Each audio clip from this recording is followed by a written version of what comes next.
நம்ம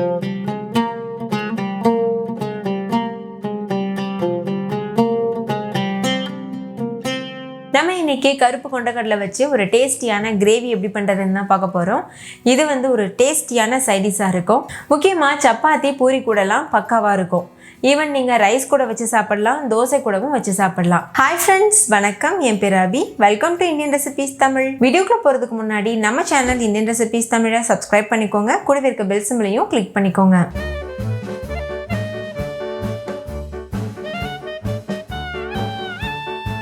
ஃபஸ்ட் இந்த ரெசிபி பண்ணுறதுக்கு 1 கப் அளவு கொண்டக்கடலையை ஓவர் நைட் ஊற வச்சு எடுத்துக்கோங்க. இப்போ இது நல்லா ஊறி இருக்கு. அடுத்து இதை ஒரு மிக்சி ஜாருக்கு மாற்றிக்கோங்க. 2 கைப்பிடி அளவு கொண்டக்கடலையை மட்டும் தனியாக எடுத்து வச்சுருங்க. இப்போ இதை மிக்சி ஜாருக்கு மாற்றியாச்சு.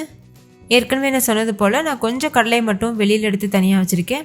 இதை இப்போ நம்ம அரைக்க வேண்டாம். அடுத்து இது கூட 2 பல் பூண்டு சேர்த்துக்கோங்க. இது கூடவே 2 பச்சை மிளகாய் சேர்த்துக்கோங்க. 1 டீஸ்பூன் சீரகம், 1 டீஸ்பூன் உப்பு, அரை டீஸ்பூன் மஞ்சள் தூள், தேவையான அளவு தண்ணி சேர்த்து ஃபைன் பேஸ்ட்டாக அரைச்சிக்கோங்க. ரொம்ப தண்ணி சேர்த்துடக்கூடாது.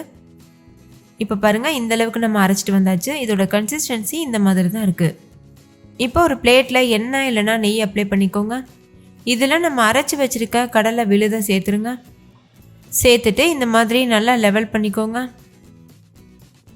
இப்போ நம்ம இதை வேக வச்சு எடுக்க போகிறோம். அதுக்கு ஒரு பாத்திரத்தில் தண்ணி கொதிக்க வச்சுக்கோங்க. தண்ணி நல்லா கொதி வந்ததுக்கப்புறமா இந்த பிளேட்டை உள்ளே வச்சுட்டு மூடி போட்டு மூடிட்டு ஹை ஃப்ளேமில் வச்சு 15 நிமிஷத்துக்கு வேக வச்சுக்கோங்க. அதுக்குள்ளே நம்ம மசாலா பேஸ்ட் அரைச்சிடலாம். அதே மிக்சி ஜாரில் நம்ம எடுத்து வச்சுருந்த கடலையை சேர்த்துருங்க.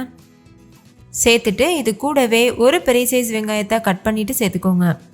உங்களுக்கு கிரேவி நிறைய வேணும்னா நீங்கள் 2 வெங்காயம் கூட சேர்க்கலாம். 4 பல் பூண்டு சேர்த்துக்கோங்க. கூடவே ஒரு சின்ன துண்டு இஞ்சி சேர்த்துக்கோங்க. இப்போ இது எல்லாத்தையும் சேர்த்து ஃபைன் பேஸ்ட்டாக அரைச்சிக்கோங்க. பாருங்கள், இந்த அளவுக்கு அரைச்சாச்சு. இது ஒரு ஓரமாக இருக்கட்டும். இன்னொரு பக்கம் 15 நிமிஷம் ஆகியிருக்கு. நல்லா வெந்திருக்கு பாருங்கள். இப்போ ஸ்டவ் ஆஃப் பண்ணிவிட்டு இதை வெளியில் எடுத்துடலாம். நீங்கள் கையில் தொட்டு பார்க்கும்போதே தெரியும் அது நல்லா வெந்திருக்கும். முழுமையாக ஆறுனதுக்கப்புறமா கட் பண்ணிக்கோங்க. ஆறுனதுக்கப்புறமா மேல் பாகத்தில் கொஞ்சமாக கலர் சேஞ்ச் ஆகும். அது நம்மளுக்கு ப்ராப்ளம் இல்லை. இப்போ நம்ம இதை மாதிரி கட் பண்ணிக்கலாம். உங்களுக்கு விருப்பமான ஷேப்பில் நீங்கள் கட் பண்ணிக்கலாம். நான் ஸ்கொயர் ஷேப்பில் கட் பண்ணி எடுக்கிறேன்.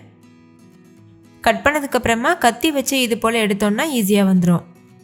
இதை அப்படியே கூட சாப்பிட்லாம். ரொம்ப ரொம்ப டேஸ்டியாக இருக்கும். இல்லைன்னா கீயில் ஃப்ரை பண்ணி சாப்பிட்லாம். அப்போ ரொம்ப டேஸ்டியாக இருக்கும். நம்ம இன்றைக்கி இதை கிரேவியில் சேர்க்க போகிறோம். இப்போ இது ஒரு உரமாக இருக்கட்டும்.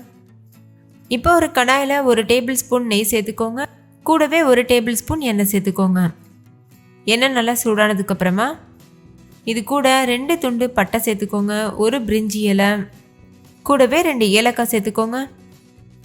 2-3 கிராம்பு சேர்த்துக்கோங்க. ஸ்டவ் லோ ஃப்ளேமில் வச்சுட்டு இதை நல்லா மிக்ஸ் பண்ணிக்கோங்க.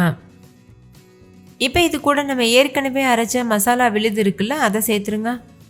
சேர்த்துட்டு இதோட பச்சை வாசனை போகிறது வரைக்கும் இதை நல்லா வதக்கிடுங்க. ஸ்டவ் லோ ஃப்ளேமில் மீடியம் ஃப்ளேமில் மாற்றி மாற்றி வச்சு நல்லா வதக்கிடுங்க. நல்லா பச்சை வாசனை போனதுக்கப்புறமா இது கூட 2 தக்காளியை ஃபைன் பேஸ்ட்டாக அரைச்சிட்டு சேர்த்துக்கோங்க. இதையும் நல்லா மிக்ஸ் பண்ணிடுங்க. தக்காளியில் இருக்க பச்சை வாசனை போயிட்டு இது நல்லா வெந்து வரணும். அது வரைக்கும் நம்ம குக் பண்ணிக்கலாம். அடுத்து இதில் தேவையான அளவுக்கு தண்ணி சேர்த்துக்கோங்க. நான் மிக்சி ஜாரில் கொஞ்சமாக தண்ணி சேர்த்துட்டு அந்த தண்ணியை இது கூட சேர்த்துருக்கேன். சேர்த்து நல்லா மிக்ஸ் பண்ணிடுங்க. ஹை ஃப்ளேமில் வச்சு நல்லா கொதிக்க வச்சுக்கோங்க. நல்லா கொதி வர சமயத்தில் நம்ம இது கூட மசாலாலாம் சேர்க்கலாம்.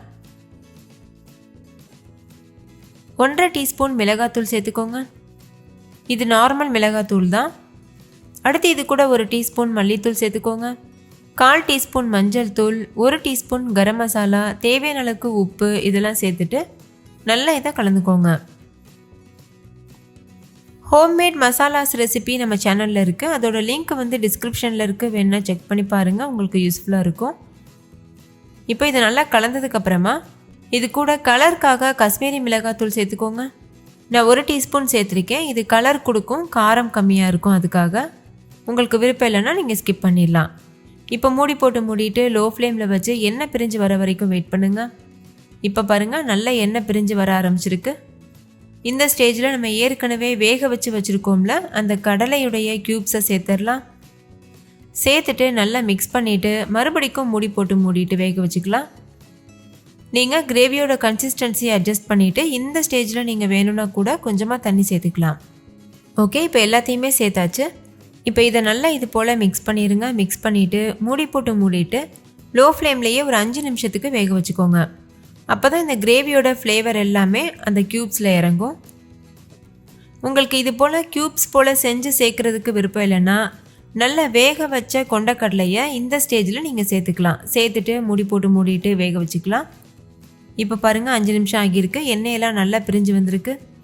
ஃபைனலாக இதில் ஒரு கைப்பிடி அளவு கொத்தமல்லி இலைகள் கட் பண்ணி சேர்த்துக்கோங்க. சேர்த்துட்டு நல்லா மிக்ஸ் பண்ணிவிட்டு சுட சுட நம்ம சர்வ் பண்ணிடலாம். அவ்வளோதான், டேஸ்டியான நல்ல வித்தியாசமான கொண்டக்கடலை குழம்பு சூப்பராக தயாராக இருக்குது. நீங்களும் கண்டிப்பாக ட்ரை பண்ணி பாருங்கள். நல்லா ஹெல்த்தியாகவும் இருக்கும், ரொம்பவே ருசியாகவும் இருக்கும். இது ரைஸ் கூட சப்பாத்தி கூடலாம் பக்காவான காம்பினேஷனாக இருக்கும். ஓகே ஃப்ரெண்ட்ஸ், இந்த கொண்டக்கடலை கிரேவி உங்களுக்கு ரொம்ப பிடிச்சிருந்துச்சுல்ல? பிடிச்சிருந்தா லைக் பண்ணுங்கள், உங்கள் ஃப்ரெண்ட்ஸ் கூட ஷேர் பண்ணுங்கள். நீங்களும் வீட்டில் செஞ்சு பார்த்துட்டு டேஸ்ட் எப்படி இருந்ததுன்னு கமெண்ட்டில் சொல்லுங்கள். தேங்க்யூ, பாய்.